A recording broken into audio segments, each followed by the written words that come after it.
See, in today's class, we'll see about what is meant by an OSI model. OSI model is the one which has been invented by an international standard organization, which is referred as a multinational body, which works on various international standards. The concept of OSI model helps the data to be exchanged when there is a two different systems are interconnected to each other. So the expansion for OSI model stands as open system interconnection, which is with a concept of 7 layer, where starting from application, presentation, session, transport, network, data link, and physical. See, these layers are connected together with the help of a network interface driver, operating system, and or application software or a hardware device in order to provide a communication to a coaxial cable or fiber optics or wired network or even a Wi-Fi also it's possible. So now we'll study the responsibility of each and every layer from the top to bottom, where we'll start with an application layer, where it is a layer which most of the user will have an interact with each other. It provides a network services in the form of a protocol, generally named as HTTP, which works with web browsers like Google, Firefox, and Explorer.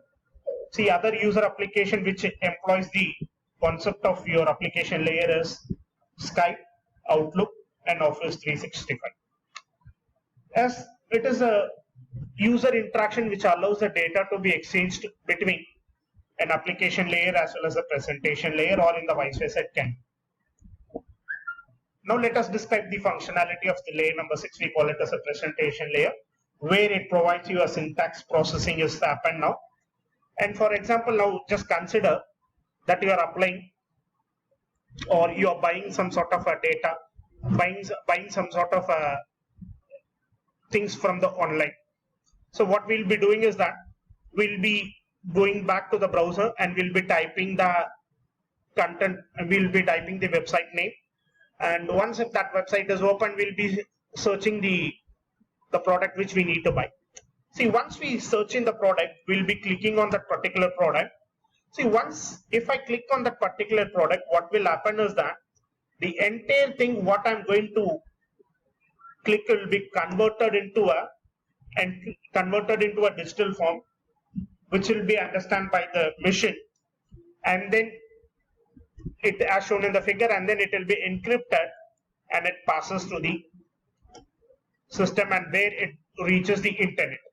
See, once if that data reaches to that particular shop or particular person to whom we are going to buy, those encrypted data will be decrypted once again, and then you'll be able to get a communicate and you'll be able to retrieve what the particular user is trying to add it, or sorry, what the user is trying to buy from the particular shop.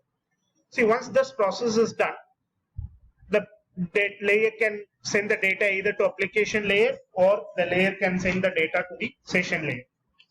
Now, when it comes for as a session layer, it is the layer in which we are able to establish, maintain, and synchronize the interaction between the various communication hosts. And if there is any sort of a break in communication, the session layer will help us to set up the communication from where the break has happened. So once it is done, the data processed to the transport layer, where the layer takes the responsibility of passing the information from host to host as fast as it can. The prime responsibility of that this transport layer is segmentation and reassembling. And second responsibility this transport layer does is flow control. And the third responsibility is error control. To do all these things, it uses a protocol name of transmission control protocol or user defined protocol.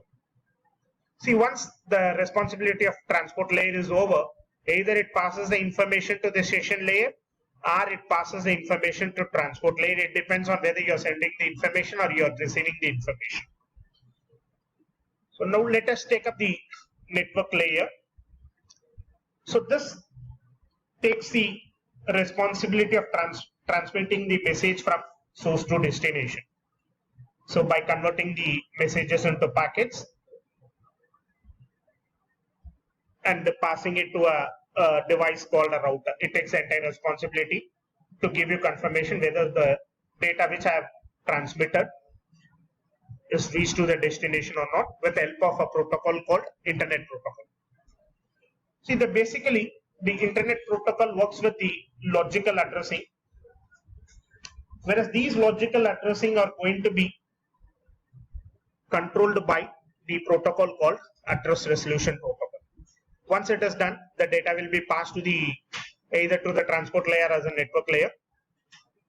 So now coming back to the data link layer, it is one of the most complicated layer we have in the entire OSI mode, where we are dividing this into two sublayers in the form of medium access control, which we call it as a MAC, and we call second controllers in the form of logical link control layer.